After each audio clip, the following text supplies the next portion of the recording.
Amateur Traveler is in its 20th year now, but can you imagine if I had people on the show who had never been to the destination, but had just read about it or seen a movie about it? That wouldn't make any sense at all, and you wouldn't listen. We all know how important it is to receive advice from people who know a destination to get the most authentic local experience. And a great option for experiencing this is Explore Worldwide and their authentic small group adventures, led by local tour leaders, perfect for solo travelers who want to meet like minded people with a desire for adventure. I'm often an independent traveler, but two of my last three trips were with small group tours because they organize everything and it's a lot easier. If you want to recreate the tour I did to Malta, they have a Malta and Gozo Discovery Tour. I'm intrigued by one of their tours called A Taste of Sicily. The company again is Explore Worldwide, and visit exploreworldwide.com to learn more. And thanks to Explore Worldwide for sponsoring this episode of Amateur Traveler. The nights are long, the days are short, and the weather is chilly to downright cold, depending on where you are. It's a good time to slip into a Quince iconic Mongolian cashmere sweaters, which start at only $50. You can treat yourself to everyday luxury at an affordable price with Quince. If you really want to dive into luxury, you can check out their leather handbags, washable silk shirts, and European linen sheet sets. Whatever you're looking for at Quince, all the prices are 50 to 80% less than similar brands, and they do that by partnering directly with top factories and cutting out the middleman. They only work with factories that use safe, ethical, and responsible manufacturing processes. And of course, they use premium fabrics and finishes for that luxury feel in every piece. But you've already heard me rave about my Quince travel pants.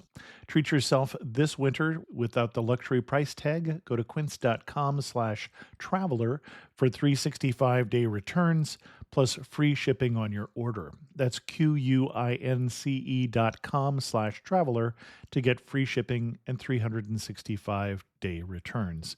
Quince.com/traveler. And thanks to Quince for sponsoring this episode of Amateur Traveler.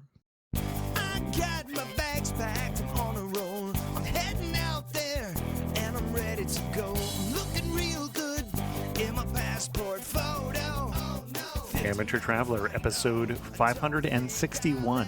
Today, the Amateur Traveler talks about the ancient walls, temples, street food, and history of Nanjing, China. We also, along the way, talk about a war started in Nanjing that may have been the bloodiest in the history of the world that I had never heard of, and that isn't the strangest thing about it. I'm your host, Chris Christensen, and stay tuned for Nanjing, China. I'd like to welcome to the show Wendy Werneth, who's come to us from thenomadicvegan.com, a travel blogger there, and has come to talk to us about Nanjing, China. Wendy, welcome to the show. Thank you very much, Chris. I'm excited to be here. Sorry, I'm in a weird mood because I am highly jet lagged at this point, and I thought I'm just thinking, well, don't worry, that wears off. But you've come to talk to us about Nanjing, China. Why should we go to Nanjing? Well, there are a lot of reasons to go to Nanjing, and sadly, I think it's often overlooked by visitors to China, which is understandable because China is such a huge country and there are so many options of things to see. And generally, people have at most a 1-month visa, and a lot of people have a lot less time than that. And because it's so close to Shanghai, people end up just going to Shanghai instead of Nanjing. But Nanjing, it's a shame that it gets passed over because it has such an illustrious history and such a long and really important history in China. I believe, Chris, you know a little bit of Chinese, if I'm right, don't you?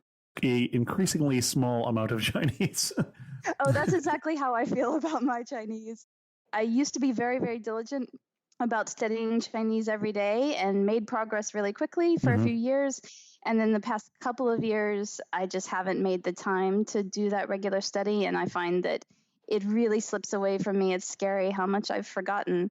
But anyway, the reason I asked is the two words that make up the name Nanjing actually means southern capital. Nan is south and Jing is capital. Versus Beijing, which means northern capital. Exactly. There you go. Beijing is now the current capital of the modern country of China, but Going back through the centuries, Nanjing was the capital of a number of different kingdoms and dynasties throughout Chinese history, right up until the 20th century with the Republic of China. After the 1911 revolution, when the Qing dynasty, the last dynasty, was overthrown, Sun Yat-sen was one of the founders of the Republic of China, and the capital of that republic was in Nanjing, and his tomb is actually there. His mausoleum is in Nanjing. It's had a very important role in Chinese history right up until the present day. For people who are long-term listeners of the show, we have done an episode that was 3 weekend trips from Shanghai, which included some information on Nanjing. But Wendy really pitched me that it would be worthwhile, that there's enough to see here that it made sense to go into more depth and do a whole episode on the area. Yeah, I definitely think it's worth it. What should we see? What kind of itinerary would you recommend? I mentioned the mausoleum of Sun Yat-sen, so I think that is definitely one site that's worth seeing. And that is up on a mountain that's called the Purple Mountain.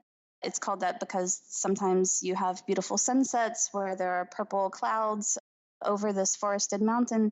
So you have actually 3 important tombs that are scattered around the mountain. So one is the mausoleum of Sun Yat-sen.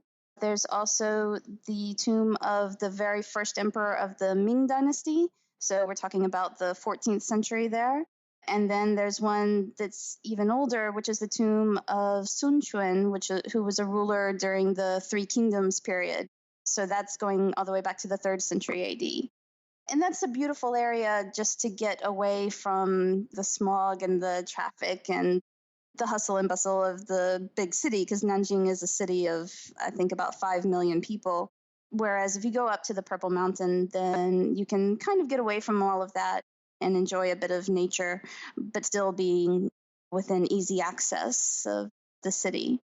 Now, I should ask, since the very first thing you had us do when we got to the city was get away from the city.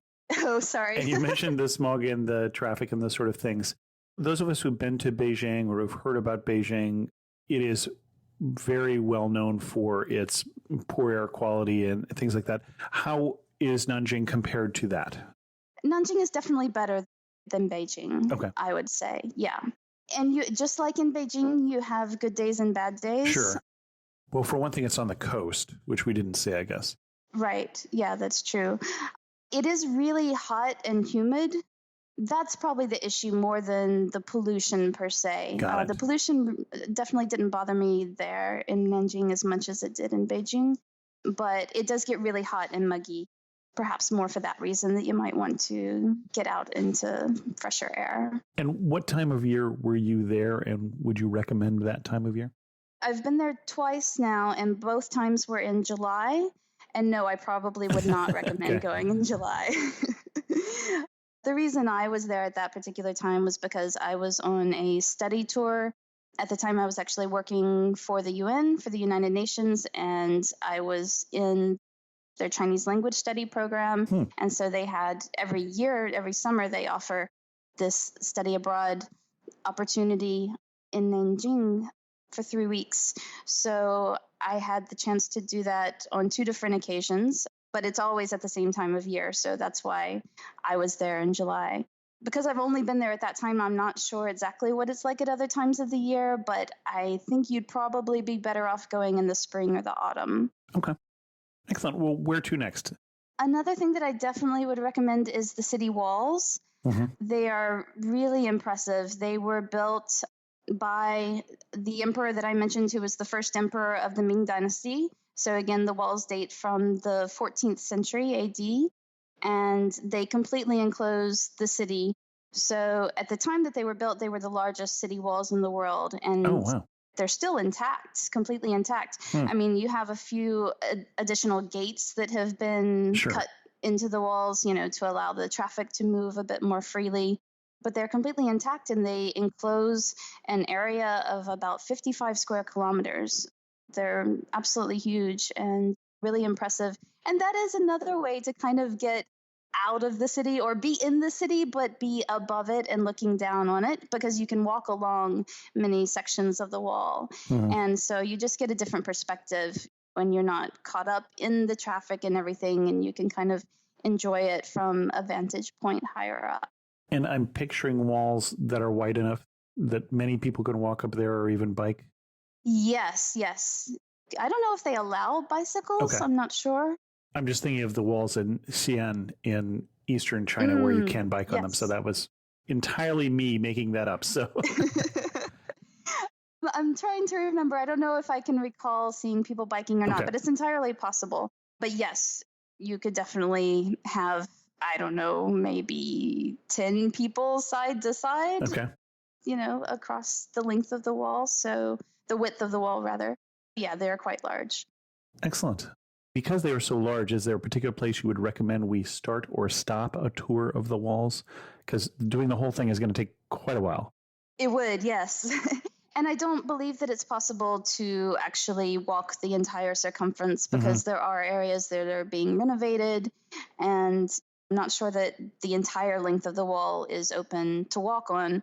But there are several sections that are quite lengthy, so you could get a really good walk out of it. So yeah, the first place that I would probably recommend would be around the lake, which is called Xuanwu, or actually translates as Black Tortoise Lake.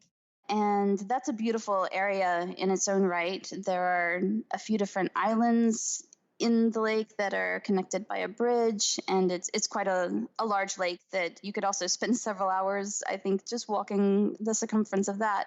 But there is a section of the wall that kind of overlooks the lake. So that's a really beautiful area of Nanjing.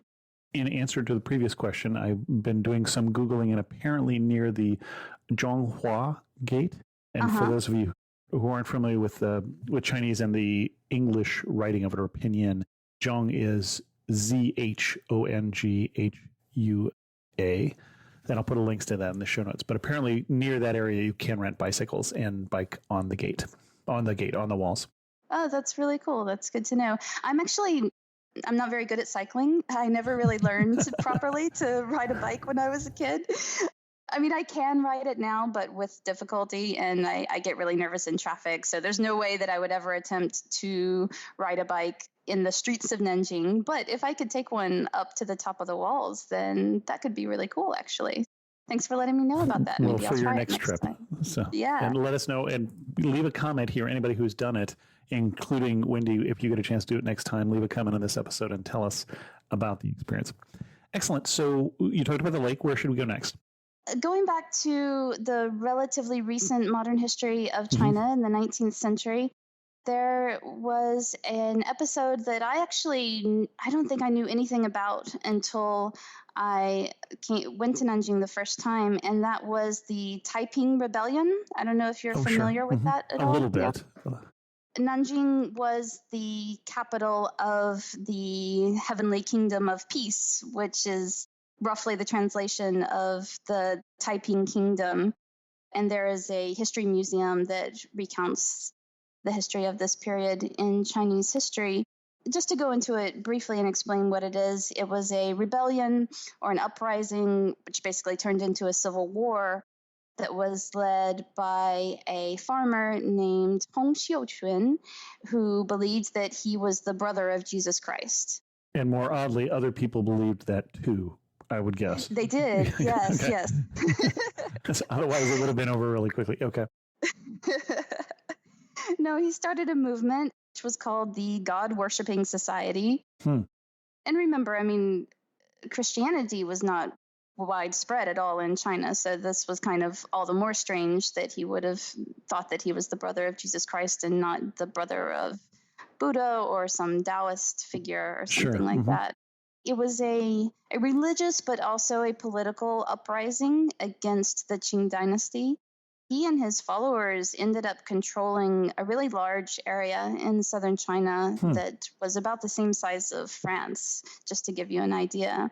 Nanjing was the capital of this kingdom that he established. And then eventually, after a lot of fighting, it was one of the bloodiest wars in human history. And so they've estimated that between 20 million and 70 million people died during the Taiping Rebellion. Can I take back my answer and say that I know nothing about the Taiping Rebellion? Well, yeah, don't feel bad because I didn't either. That's why I recommend going to this museum. It's amazing to me that something of that importance I had never heard of before. So you can learn about it all in the Taiping Kingdom History Museum in Nanjing. And the interesting thing for me, having Googled this and looking at the webpage while you're doing this, is that we're talking about something that is not all that long ago. We're not talking about like Ming Dynasty so long ago. No. It's 1850 to 1864. Right. So it's more recent than the Boxer Rebellion, for instance, which I've heard about, but which involved the West more. Interesting. Fascinating. Yeah. Yeah, and then if you want to go a little further in history, you have the Nanjing Massacre, Sure. which was part of World War II, although they don't exactly call it that in China. They call it more of, it's the war with Japan or the war of the invaders from Japan. And that was also horrific. And I believe the estimates are 300,000 people in Nanjing lost their lives. And that was mostly civilians who were attacked by the Japanese army. So there is also a memorial hall commemorating the Nanjing Massacre and giving a display and an explanation about what happened there. That is a very sobering sight. But again, I think it's an important event to commemorate and to remember. Well, and we should say, I mean, I hesitate to say it, but this is also known as the Rape of Nanjing, because we're talking about 20 to 80,000 women who were sexually assaulted in this 6-week period here in 1937 too. So it is actually remains one of the biggest barriers between good productive relations between China and Japan to this day. Yeah, that's very true. The relations are pretty strained, both on a governmental level and on a personal level. There's still quite a lot of antagonism between the Chinese and the Japanese. It is understandable that this wasn't all that long ago in the grand scheme of things, and that the Chinese still remember it quite well. Okay, where to next? Well, if it were me, I would go to the Kunchu Theater to see a little bit of Kunchu opera, which is something that I, again, didn't really know anything about until I went to Nanjing for the first time, and then became really enthralled with it. It's one of the many forms of Chinese opera. I don't know if you've ever seen any type of Chinese opera, Chris? I'm going to go with no. Having learned from my previous yes, that no, I don't think I know anything about Chinese opera. In Beijing, for example, you have Beijing opera or Peking opera. Superficially, it looks quite similar in that the performers wear the same kinds of costumes and the same kinds of makeup. So they have their faces painted, usually either white or red, and then lots of different colors on top of that as well. And it's basically a musical form of theater. So they are singing, and they're singing in ancient Chinese. Okay. It's quite different from the modern day Chinese that's spoken on the streets of China now. And even at the height of my knowledge of Chinese, there's no way that I ever would have understood any of it, really. But luckily they do, in the theater, they have a screen on the side next to the stage that gives you the Chinese and also the English translation of what's being spoken or sung. So you can kind of follow along that way. When I say sung, I mean, I really don't know what to compare it to because it doesn't sound like any other music that I've ever heard before. It's lots of very undulating, high-pitched and low-pitched tones, like wee xiao liu bao. I just massacred it, but to give you an idea, that's a little bit of what it sounds like. So it's very exaggerated. But they're telling stories that are well known, at least to most theater goers, because they're stories that have been passed down over the centuries and performed on many different stages. And I just found it really interesting. So Kunchu is a type of Chinese opera that is quite popular in Nanjing and the surrounding area. So there's a theater, and it's a very small theater, so it's a really intimate atmosphere. Is it easy to get tickets to with being a small theater? Yes, it is actually. I mean, you probably want to get them a few days in advance. Okay. But they're very reasonably priced. even though it's a small theater and you basically have a good seat no matter where you sit. I think you can pay more or less depending on exactly how close you are to the stage. But it's easy to get pretty reasonably priced tickets. And they also do Kunshu performances in the museum as well, the Nanjing Museum, which is quite a large building, and it has all kinds of, I guess, the typical displays that you would expect of porcelain vases and bronzes and things like that. But there's also a little area with a small stage set up. And just as part of your entrance ticket to the museum, you also get access to this performance area. So I don't know if they do it every day, but in any case, they have the schedule printed in advance. So if you're there at the right time, then you can also see a performance of Kunshu opera basically for free just by going to the museum. All right. What else do you want to recommend that we do while we're in Nanjing? I think I've given you enough history at this point. You're probably a little bit tired of history, memorials and museums and things like that. I mentioned the tombs that were on the Purple Mountain, but I forgot to say that you can just go hiking there as well. There are quite a few trails, and it's a beautiful forested area. So if that's something that you enjoy, then go out to a hike up on the Purple Mountain. There's also the Confucius Temple, which is probably the very first thing that a Chinese person would tell you that you should see in Nanjing. It seems to be the most popular site, although it's not really the temple itself that seems to be the main attraction. It's more the market that has built up around it. It's just become a popular nightlife area, really, and you have lots of market stalls. So if you enjoy haggling, then head over to the Confucius Temple area and you can do plenty of haggling for your souvenirs. To be honest, I had a hard time finding the temple itself when I went there for the first time. I found all these stalls and all these signs saying you're at the Confucius Temple, and yet I couldn't find the actual temple. And I remember going into one of the stalls and asking her, where is the actual temple? And she said, no, there's no temple. That's just what they call this area. They just call it the Confucius Temple. That's not true, actually.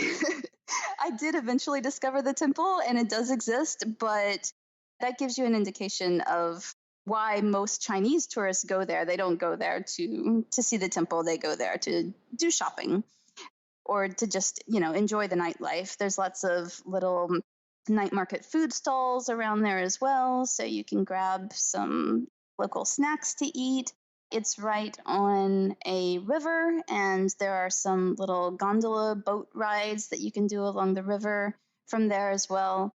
It's a very lively area at night. Most people go there at night after the sun has gone down.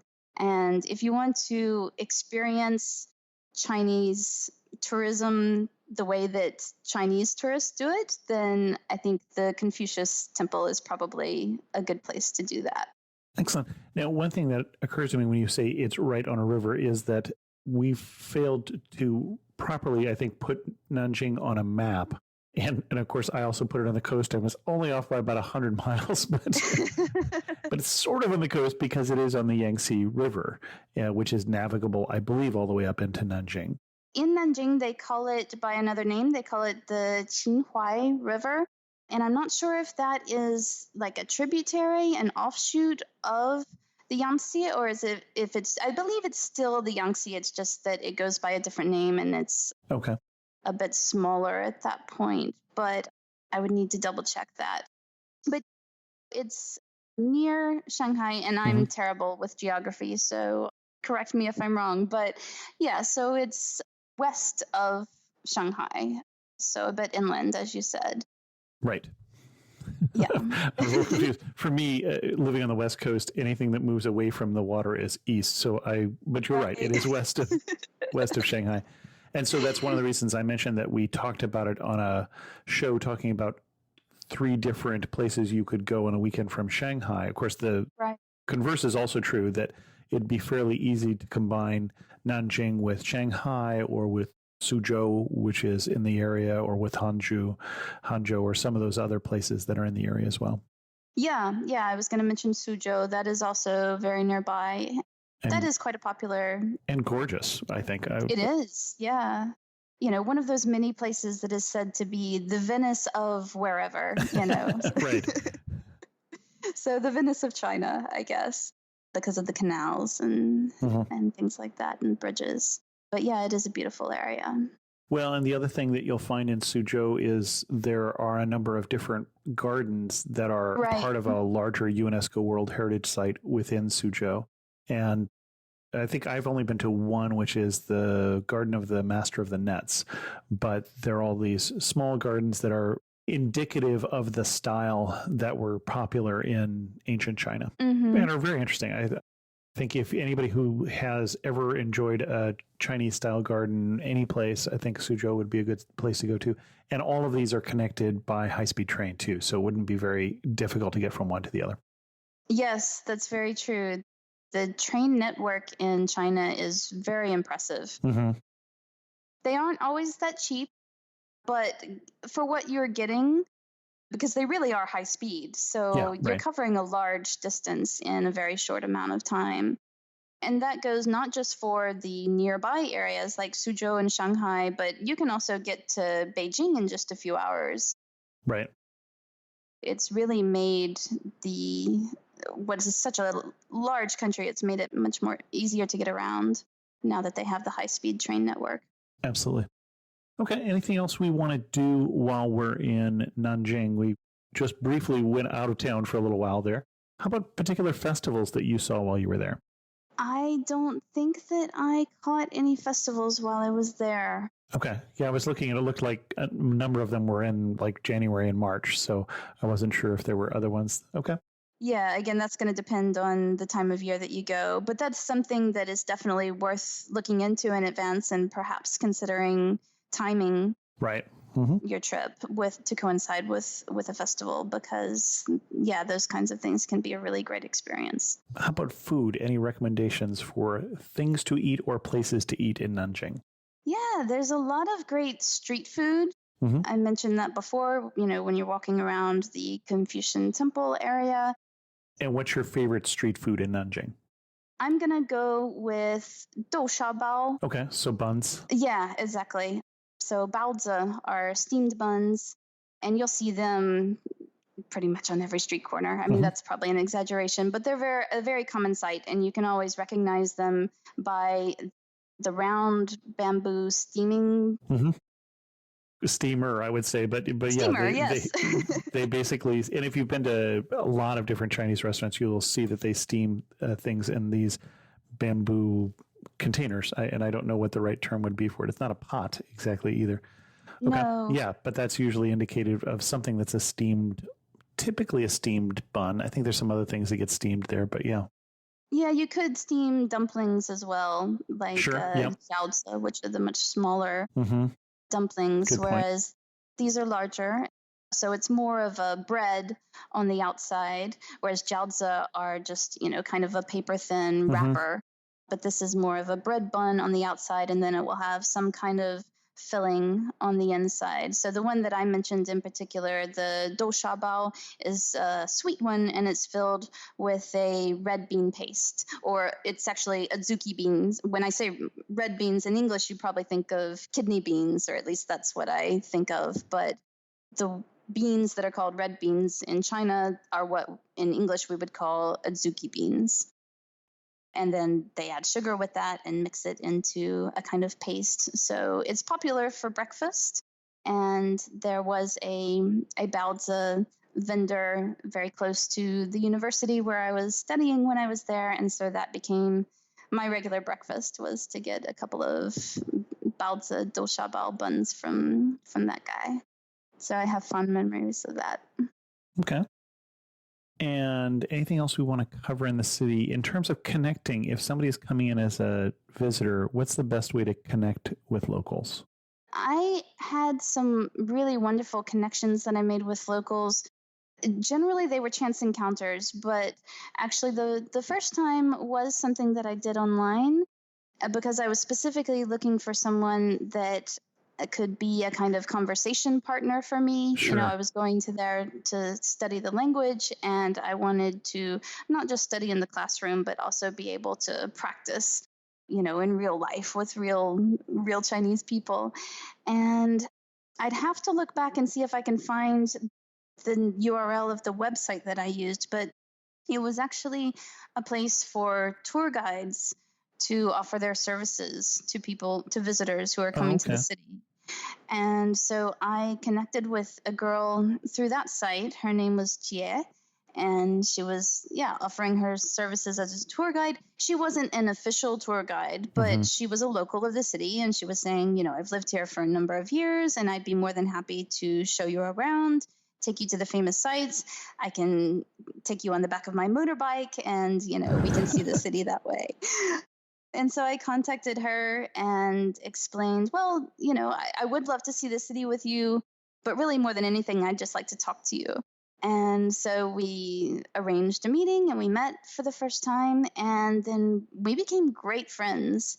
And she actually refused to take my money. So my intention was to pay her something for this service and this opportunity. But she didn't want to do that because she considered us to be friends. And so I saw a lot of the city with her. And that was not the only time that someone in Nanjing took me under their wing and decided that I was going to be their new best friend and they were going to show me around. Jia was the person who I had that experience with on my first trip to Nanjing. And then the second time, it was a waiter who worked in a vegan restaurant that I went to on a few Hmm. different occasions in Nanjing. And he became my best friend and he took me to the Kunchu Opera and he took me out to he had an aunt who lived outside the city and he took me to her house and she cooked us a home cooked meal. So I had some wonderful experiences with local people. And like I said, I'll try to see if I can find Okay. the URL of that site. And if If so, Wendy you can put. can, we'll put that in the show notes then. Well, we should say too, you had obviously a decided advantage because you were studying Chinese, but for people who aren't planning on studying Chinese, maybe ever, you'll run into Yes. the opposite of people who want to try out their English on you. Yes. And we would just Yes. run into that walking through parks where we were hearing various news from people, even in parks, as people really wanted to speak some English to somebody and see how their English was working. So even those of us who are stuck in English, who didn't get very far in Chinese, I think there's still the opportunity to do that. Yes, that is a very good point. That's really true. So, yeah, if you haven't planned anything in advance, then yeah, I'd say your best bet probably would be to just go to a park and hang out and look like a foreigner, which isn't very hard to do. Some of us have an Unless, advantage of that in China, yes. yeah, and you most likely will have people coming up and wanting to practice their English with you. There are a couple of other ways that you could connect with people. One is meetup.com, which is a site where you can find people with all kinds of different interests who have arranged meetings. So that's one way to do it. Also, couch surfing. Sure. Even if you don't want to stay with people, it can be a way to connect. Exactly. Yeah, a lot of people there, they don't necessarily want to host someone either, Mhm. but they're more than happy to meet up for a coffee or for a chat. So that can be a really good way to meet people as well. Excellent. Any other places outside of Nanjing that you would recommend? Yeah, well, we mentioned Suzhou briefly, which, as I said, is kind of the Venice of China because it has these waterways, these canals with these bridges going over it. But actually, there are a number of other water towns in that same area that some of them I think are even better than Suzhou. I mean, Suzhou is definitely the most famous. And like you said, it has the gardens. So that is a huge attraction that distinguishes it from other ones. But there are some smaller, lesser known water towns in that area that I think are really beautiful. So, one that I visited is called Tongli, and it's basically just on the outskirts of Suzhou. So, you could easily do both of them in a day trip if you wanted to. Mm-hmm. But that's something that I would highly recommend. And again, you can take a boat trip along the little waterways, the canals there, and it really kind of takes you back in time to another era of old-time China. Well, as in Venice, you can get serenaded by your gondolier. It's just a very different style of singing. Right. Perhaps a little bit reminiscent of my Kunchu impersonation? Perhaps a little bit. To a Western ear, it's not as tonal. It's a very different, very Eastern style of singing. But, fascinating part of the experience. I thought it was wonderful when our gondolier started singing to us. And just because we call something the Venice of doesn't mean that it has the same number of canals or it's that scale. But it's still, I quite enjoyed our boat ride in Suzhou. Haven't been to Tongli. Right. Yeah, unfortunately, I believe a lot of the canals in Suzhou have since been paved over. Sure, so yeah. there used to be a lot more than there are now. So yes, don't expect Right. Venice exactly when you go there. And it's pretty much true of any of places that call themselves the Venice of, but whether they're in China or in Europe or wherever, or, Venice Beach. But also true. I've never been there, but I imagine that it's not very much like the Venice of Italy. it is a fascinating place you should go, but it is nothing like the Venice in Italy. Okay. Excellent. As we go to wrap this up, one thing that makes you laugh and say only in Nanjing. I'm going to say stinky tofu. Okay. I don't know if you've ever come across stinky tofu, Chris, in your Chinese explorations. I've come across stinky tofu in the fridge, but we usually throw it out then. So. Right. No, in China, it is one of the many ways of preparing tofu, and it is purposely stinky. Right. It's been fermented, and you can actually see this kind of fuzzy mold fungus growing on it. Okay. Yeah. So, I mean, there are a lot of foods in China that I find really disgusting and wouldn't go near. Part of that is just because I don't eat animal products. But this is one, even though it has no animal products in it, it's still pretty disgusting to me. So I did try it. And yeah, I don't know how to describe it. The first time I tried it, I actually didn't think it smelled very strong or very bad until I put it in my mouth. And then suddenly it was like I was tasting the stink. Ever since I tried it for the first time, now the stench is horrendous to me. Anytime I pass by a stinky tofu stall, I can just smell it from a mile away. I'm like, oh no, stinky tofu. But that's actually the name for it. They call it chou tofu, which means stinky tofu. And we should say, to be fair, my friends from China, when they think about eating cheese, they have the same sort of gag reaction. You're eating what? It came from where?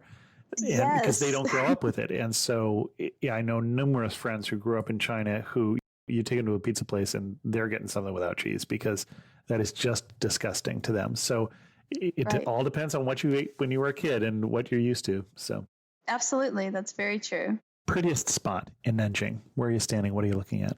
I'm going to say on the walls, on the Ming Dynasty city walls overlooking Xuanwu Lake. I think that's probably the prettiest vantage point. Excellent. And to sum us up, if you had to summarize in Nanjing in 3 words, what 3 words would you use? Big. Okay. Fascinating. And ancient. Excellent. Excellent. Where can people read more about your travels? Well, you can find me on my website, which is thenomadicvegan.com. And so I have a free little ebook that you can download there, which is 9 Steps for Easy Vegan Travel, because that's basically what I do. I show people that being a vegan and a traveler is really not as hard as you think. And actually, for me, it's made travel a lot more fun. And then I will soon be coming out with my first full-length book, which will be both an ebook and a paperback. And that is called Veggie Planet, Uncover the Vegan Treasures Hiding in Your Favorite World Cuisines. There's a chapter on 11 different international cuisines, Chinese cuisine being one of them.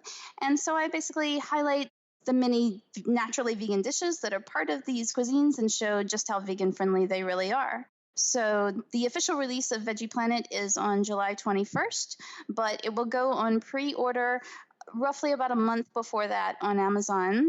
So for now, you can find on my website, if you go to thenomadicvegan.com/veggieplanet, you can read a little bit about the book there and you can download a free sample chapter.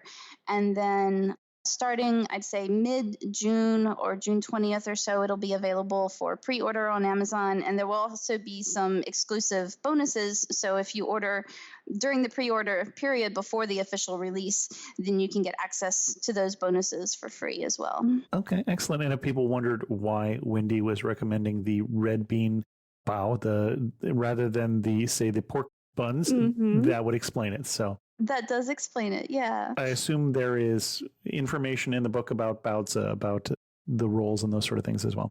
Yep. I do talk about baozi and lots of other dishes. I mean, I just scratched the surface. I just talked about a couple of them here. One of them I don't even like, which is the stinky tofu. But excellent. But I'm sure you've discovered in your travels in China that the cuisine is just so varied. And from one region to another, the Chinese actually consider it to be a completely different cuisine, completely different type of food. So there's huge variety, and there are probably hundreds of vegan dishes in there. Excellent. Well, Wendy, thanks so much for coming on the show and sharing with us your love of Nanjing. Thank you so much for having me. It's been a real pleasure. I got a letter recently from Nick, who had just listened to the most recent show we did on Scotland, and he said, a really good podcast and a good itinerary for a short period. I think that the late spring is a great period to visit, but look out for the midges. I prefer September as the weather is still good, and the mauve heather with orange bracken is gorgeous. History indeed matters for the Scots, but history is also complex. Often things are simplified by saying the English did this, etc. But, for example, many Scottish clans fought against Bonnie Prince Charlie and were involved in the suppression and the later clearances. Edinburgh is simply one of the most beautiful cities in Europe, and I totally agree with Sarah. Visit Glasgow, a fascinating city. Finally, try and visit a Scottish baronial-style castle with its fairy tale turrets and suits of armor. Eileen Dunnan, as you leave Skye for Inverness, or my favorite, Fyvie between Aberdeen and Ilgan. A really honest and helpful podcast. Well done, Sarah. And Chris, of course. Thanks, Nick. Well, thank you so much, Nick, and thank you for that additional information. And you're right, we are obviously, when we talk about history on the podcast, we are condensing it into some abbreviated form, hopefully just to give you a sense of this is interesting enough to do further reading. And I hope that that was true for today's podcast as well, which, as we said, talked about things I knew nothing about. So it certainly gave me some impetus to read more. With that, we're going to end this episode of Amateur Traveler. If you have any questions, send an email to host@amateurtraveler.com, or better yet, leave a comment on this episode at Amateur Traveler. You can follow me on Twitter, Pinterest, or Instagram as Chris2X, and thanks so much for listening. I